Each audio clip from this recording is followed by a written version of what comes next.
Baik, pasti ramai yang kat luar sana tertanya-tanya kenapa PKP ini dijalankan dan kenapa dia mesti 14 hari. Mesti ramai yang masih tak faham kenapa kerajaan umumkan, terutama sekali Perdana Menteri kita kan, atas nasihat Kementerian Kesihatan Malaysia sendiri. Dia menasihat supaya PKP ini kita buat dalam masa tempoh 14 hari. Dan kenapa juga kerajaan kita melanjutkan lagi, dah masuk ke fasa ketiga sekarang ni. Di sini saya perlu kongsikanlah kepada anda semua yang tak faham lagi apa tujuan PKP ni dan kenapa kita kena duduk kat rumah. Jadi untuk tahu lebih lanjut, sila tonton video ni sampai habis and roll it.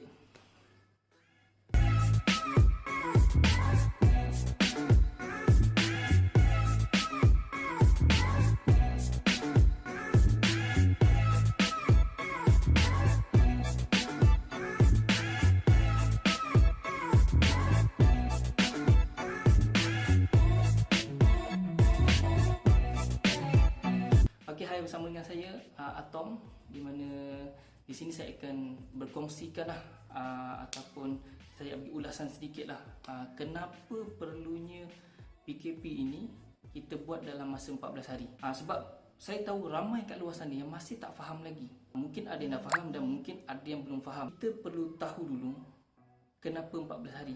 Sebab bagi seseorang yang telah dijangkiti virus coronavirus ni, dia mengambil masa 14 hari daripada hari pertama sampai hari ke-14 untuk dia betul-betul matang dalam tubuh badan kita. Jadi yang mudahnya, kiranya kita dalam 14 hari ni kita akan nampak simptom-simptom tu. Contohnya macam ni, kita kena pada hari pertama, hari kedua, ketiga, keempat tak ada simptom, tiba-tiba hari kelima ada simptom tu, yang macam gejala, contoh macam batuk, demam atau sesak nafas, dan mungkinlah apa-apa simptom yang selalu kementerian beritahu. Jika timbul simptom dalam hari-hari tersebut, jadi kita wajib untuk pergi ke hospital ataupun klinik untuk jalani pemeriksaan kesihatan lah. Selain itu juga, tempoh 14 hari ni lah kita kena kuarantinkan diri kita, asingkan diri kita daripada orang luar. Sebab tu dia orang cakap 14 hari ni penting untuk kita betul-betul tahu sama ada diri kita ni dijangkiti ataupun tak. Sebab selepas 14 hari ni, hari ke-14, kalau anda kata kita lepas hari tu tanpa apa-apa simptom, bermaksud kita tak dijangkiti lah. Tapi bukan bermakna anda dah boleh keluar sana sini, tak juga. Maksudnya itu untuk memastikan untuk diri anda bersih lah daripada virus ni. Baiklah, secara overall dengan pelaksanaan PKP daripada fasa 1 dan fasa 2, kita dapati sebanyak 91% dah ada peningkatan lah. Maksudnya rakyat kita dah mula faham apa kegunaan PKP ni, apa sebab kerajaan suruh kita duduk di rumah saja dan jangan pergi mana-mana. Ini satu perubahan yang baiklah. Jadi rakyat Malaysia, kita teruskan untuk duduk di rumah. Tapi ada sebahagian lagi yang masih lagi belum faham. Walaupun duduk di rumah saja-saja, tapi diorang yang ada cuma ikut saja, tapi diorang tak faham kenapa 14 hari. Saya bagi sebab yang pertama, kenapa kita kena duduk di rumah. Kita nak putuskan rantaian virus ni sendiri. Sebab kalau kita keluar juga dan kita tak tahu siapa yang bawa dan siapa yang dijangkiti, and kita tak tahu benda tu semua. Sama ada diri kita sendiri pun kita tak tahu sama ada kita dah dijangkiti ataupun belum. Kalau kita keluar, dikhuatiri kita akan menjangkiti orang lain. Dan juga sama juga kalau kita tak dijangkiti, kita keluar juga, kita tak duduk kat rumah, dikhuatiri benda yang sebaliknya akan berlaku pada diri kita juga. Sebab kita dapat lihat masa fasa 1 diadakan, ramai yang mengambil isu ni sebagai satu benda yang remeh saja. Jadi diorang suka hati diorang masih nak keluar ke sana sini, cakap itu ini pasal kerajaan, kenapa kerajaan macam ni, kenapa kerajaan macam ni.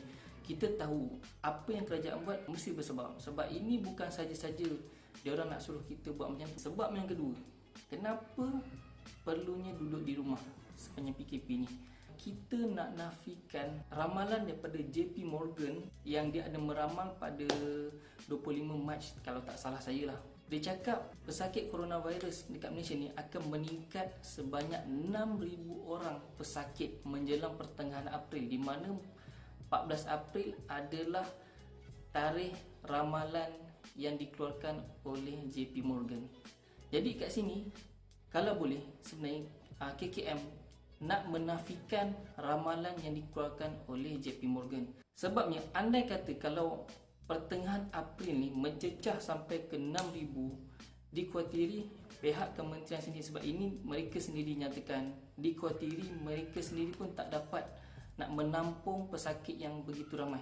Sebab tak guna kalau kita ada satu prasarana perubatan yang hebat di negara kita, tapi bila pesakit terlalu ramai, kita sendiri pun sebenarnya tak boleh nak handle benda tu.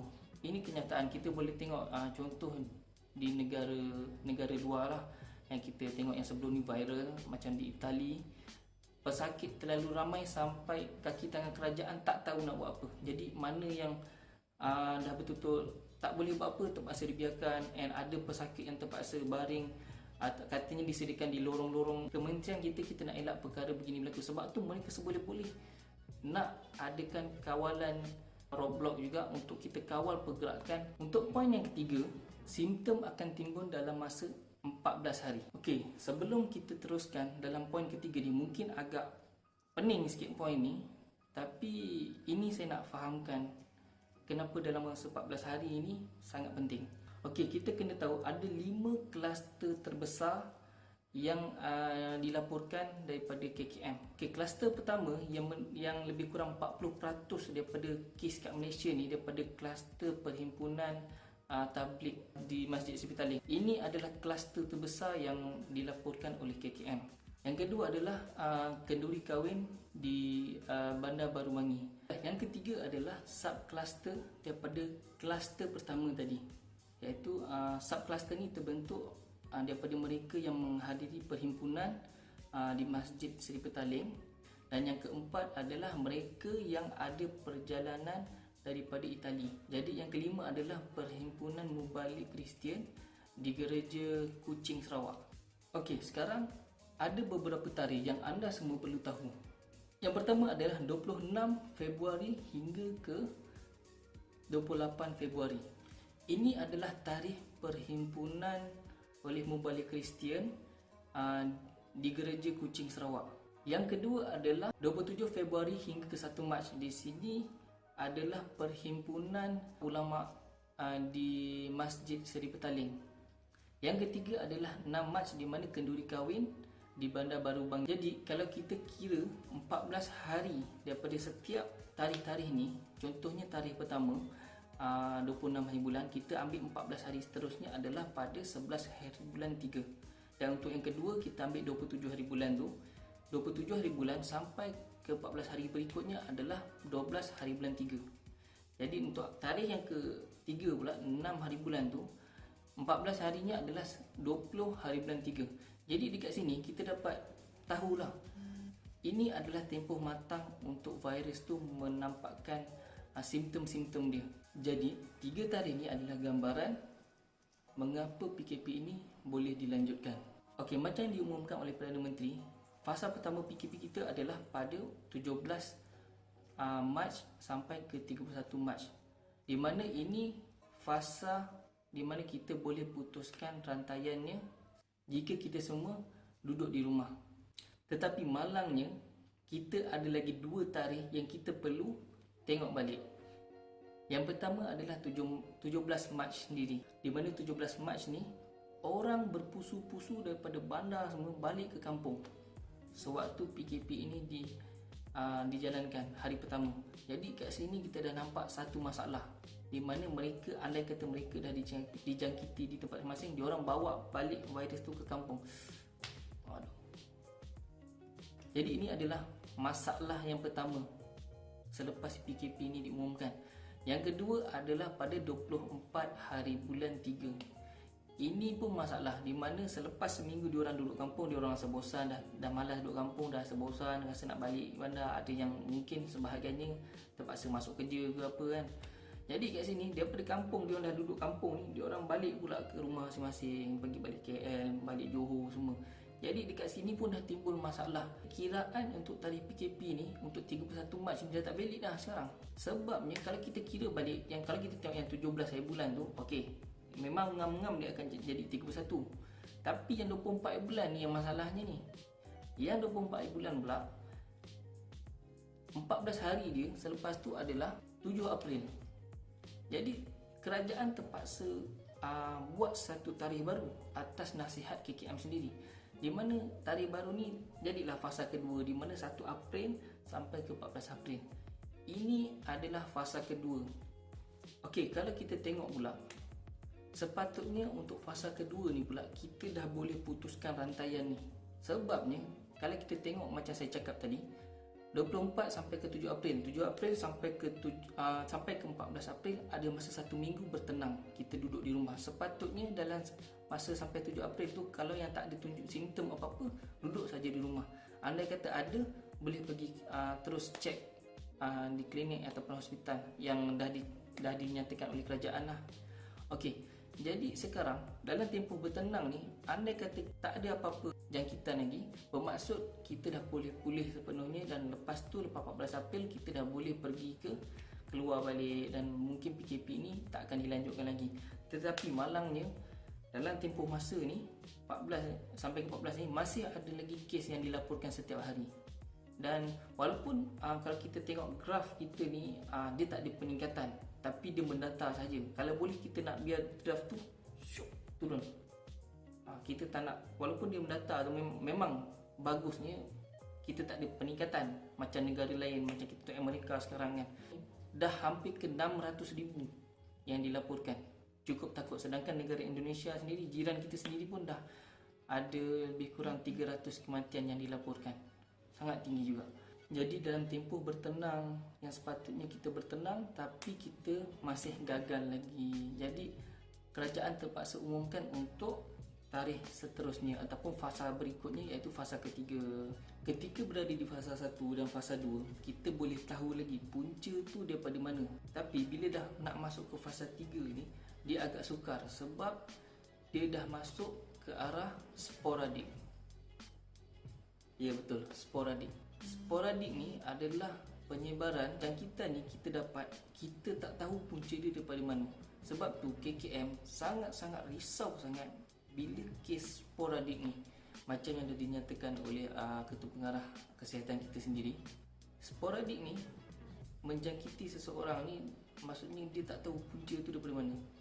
Jadi ini yang KKM nak kawal sebenarnya. Sebab daripada fasa 1, fasa 2, kita boleh tengok lagi ini semua kebanyakannya daripada yang saya cakap 5 kluster tadi. Tapi bila dia dah masuk ke generasi kelima semua ni, jangkitan tu dia dah pergi banyak tempat pergi sana sini. Jadi ini yang merisaukan KKM. Sebabnya dekat sini kita tak tahu mana dapat virus ni. So inilah fasa yang kita kena hati-hati. Sebab sekarang ni kita berada di dalam fasa pemulihan. Okay, setakat ni saya memang respect lah bahagian kementerian, terutama sekali bahagian KKM, frontliner kita sendiri kan. Memang diorang jalankan kerja dengan cukup baik. Banyak-banyak terima kasih. Tetapi kita sendirilah, sebab saya tengok setiap hari tangkapan masih ada lagi, dan jumlah tu saya rasa macam tak masuk akal lah. Kenapa kau susah sangat nak dengar orang cakap duduk rumah, jangan ke mana-mana kan. Duduk rumah apa susah sangat kan. Jadi apa yang kita harapkan sekarang, penurunan daripada graf yang mendatar sekarang ni. Jadi kita minta semua rakyat Malaysia sama-sama untuk sama-sama duduk di rumah. Jangan pergi mana. Kalau nak pun pergi, betul-betul nak pergi, macam kerajaan sarankan, ketua keluarga sahaja yang boleh keluar. Kita semua ni kenalah ikut cakap mereka. Sebab diorang cuma menjalankan tugas untuk kebaikan kita juga.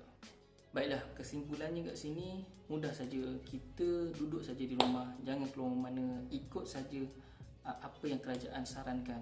Dan saya yakin semua tindakan kerajaan adalah untuk kepentingan rakyat buat masa ni. Kena ketepikan dahulu semua fahaman politik, agama, bangsa, kaum, bola sepak ke, kelab bola sepak ke, kelab apa-apa kelab lah. Kita kena ketepikan mentaliti ni semua. Kita kena bersatu untuk lawan coronavirus ni. Baiklah, terima kasih kepada anda yang telah menonton video ini sampai habis. Terima kasih banyak. Mungkin anda di luar sana boleh tinggal sebarang komen di bawah. Mungkin kita boleh buat penambahbaikan akan datang. Perkongsian ni hanyalah pendapat peribadi saya, dan saya dah tengok daripada banyak artikel, contoh daripada Berita Harian, Harakah dan macam-macam. Saya tengok benda ni dari skop yang luas lah. Saya tak menjerumus pada satu media saja. Saya tengok pendapat orang. Saya bertanya pada, sebab saya ada kenalan rapat daripada hospital dengan klinik juga. Jadi kita bertanya kat sini untuk kita tahu info ni, jadi kita dapat faham. Jadi saya cuba kongsikanlah kepada anda semua apa yang saya tahu. Jangan lupa untuk kongsi video ni jika anda rasa video ini bermanfaat untuk anda. Jadi sampai di sini saya Atom. Bye bye.